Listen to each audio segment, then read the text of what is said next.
We have with us tonight someone who represents that dream politically. Someone who cannot be bought. Someone with true vision of how we can bring that dream into reality.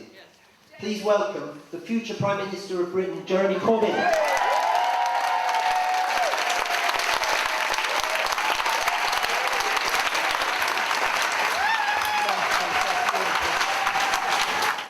Esta celebración la vida de Victor Jara y las otras personas de Chile y los otros países de América Latina. Here in the Honduras, El Sueno Existe. And it only happens because people have vision of bringing together music, literature, poetry and politics, because they're not different subjects, they're all basically one subject about the human vision of the kind of life, society and world that we want to live in. He inspired people by his song, by his mobilisation of people as to what could happen in Chile and how it could be such a different and wonderful place. My first experience of Chile was going there in 1969, before Allende was elected, and joining the May Day March of that year in Santiago. And that amazing sense of hope that was there. And a few days before, I'd been at a big folk concert on the seafront at Viña del Mar, which went on all night, which of course saved me the bother of finding anywhere to sleep that night. And it was a truly wonderful experience of seeing so many young people coming together, utterly determined to change things for the future in Chile. Allende was elected president a year later, and his country was under attack from the very moment he was elected. The economic embargoes that were placed on him by the United States and others, the threats that were made against him, and the way in which the military conspired against him. All the time, there was that firmament of ideas in Chile of a different world, the development, the housing, the education, the public ownership of some of the industries, particularly copper, and the threats got worse and worse and worse. And that terrible night of September the 11th, 1973, when the coup took place, was one that I will never forget. I had a friend who was working as a copy correspondent at Reuters. This was long before the days of mobile phones and things. And he phoned me every 10, 15 minutes all night, telling me what news he was picking up from Chile. And it was just so appalling. We saw what happened. And for the individuals who found a place of safety in embassies, usually the Mexican embassy, but some others as well, managed to eventually escape. Many others didn't. Victor Jara was taken to the stadium, and the brutality of the way he was treated was unbelievable. They smashed his hands because he played his guitar. That is what fascists do to those that inspire people to do something different. Think it through. They had to kill Victor Jara because they couldn't cope with the power of his music. And since then we've had solidarity, and I remember going back to Chile in 1990 when the Cambio de Mano took place, and going with Joan Jara to the Poblacion La Victoria to say thank you to the people of that Poblacion for the support they gave to Victor Jara in his hour of need. And so, in memory of all of that, I think we have to be inspired by music, by excitement, and by song. Allende's government achieved a great deal, and his memory is a clear and clean one, as is Victor Jara and so many others who stood in solidarity.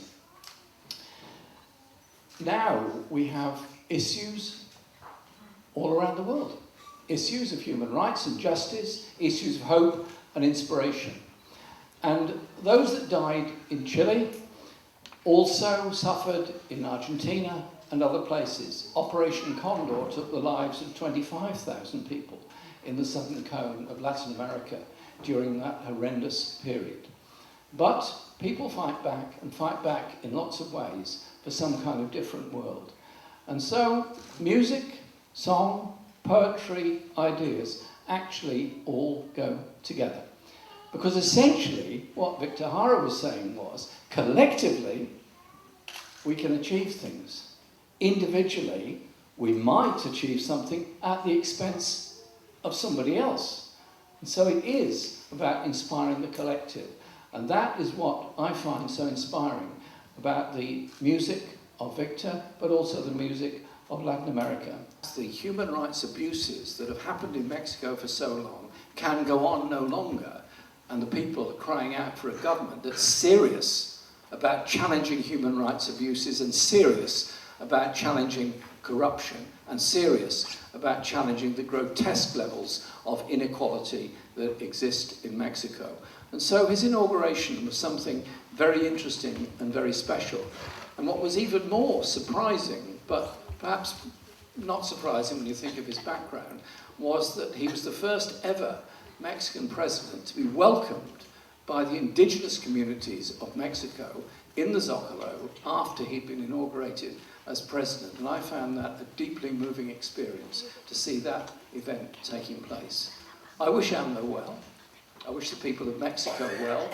And I wish to see huge changes that bring about human rights and justice. But the economic injustice that's faced by the poorest in Mexico, and perhaps even worse, by the poorest in other countries in Central America, and the attitude of the Trump administration to the humanitarian disaster at their very doorstep doesn't bode well for the future. There are massive challenges to humanity at this very time.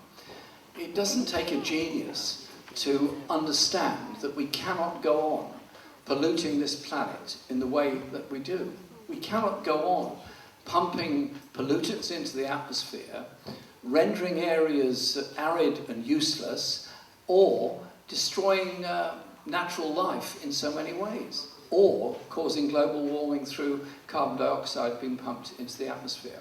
That we want to be judged by the standards we would judge others. We want those rights of assembly, of free speech, and all the other things that go with the Universal Declaration of Human Rights. And that is the basis on which we go forward. Surely we can do things a lot differently and a lot better. This festival is, yes, a festival of music, and it's also of poetry. But it's also an opportunity for people to come together and talk about the kind of world and kind of life they want to lead. And I think we need to look very carefully about how we support our children and how we develop and encourage their imagination. Because children are naturally imaginative. They dream up stories, they write poetry, they do zany, wonderful paintings. They're naturally creative, imaginative beings. And in school, in the best, they do really well. They're able to have their creativity encouraged and nurtured by the education system.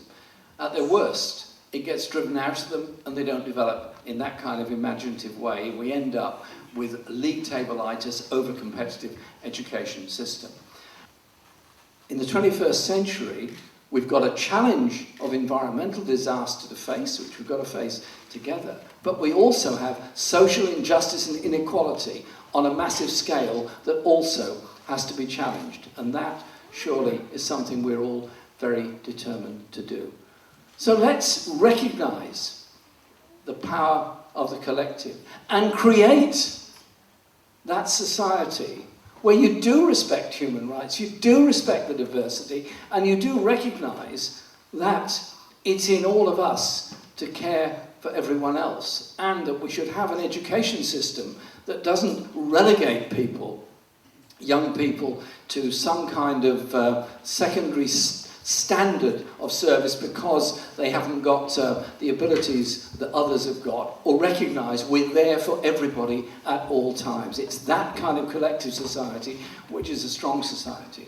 And so I think Latin America gives us such inspiration and such hope. The way that people came back from the abyss of 1973 and eventually got rid of that military government in Chile, got rid of the military government in Argentina. I recognise all the challenges and all the stresses and all the pressures that are there all the time. But it was that spirit of a different kind of world, a world, another world that is absolutely possible. And in this country, we are faced with a Prime Minister who is hopefully only briefly in office, very briefly. And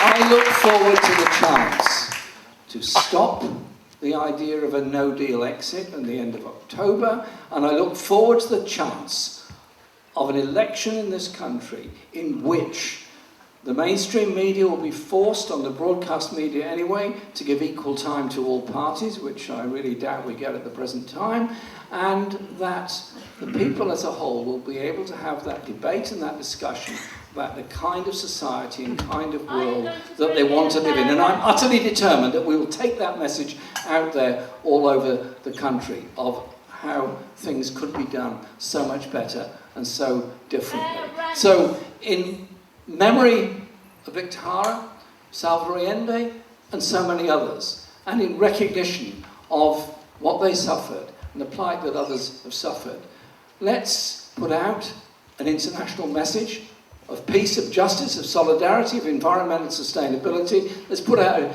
a message of the kind of world we want to live in. And do you know what? When people come together in an imaginative environment, come together of the inspiration that the world can be, they feel stronger, their children feel stronger, they feel happier and more confident. When you're oppressing people, it's not very nice, it's not very comfortable, it doesn't make anybody better off, it doesn't make anybody happy. So, El Sueño existe means the dream exists, the reality exists, the music exists, but above all, the hope and the determination exists. Thank you very much.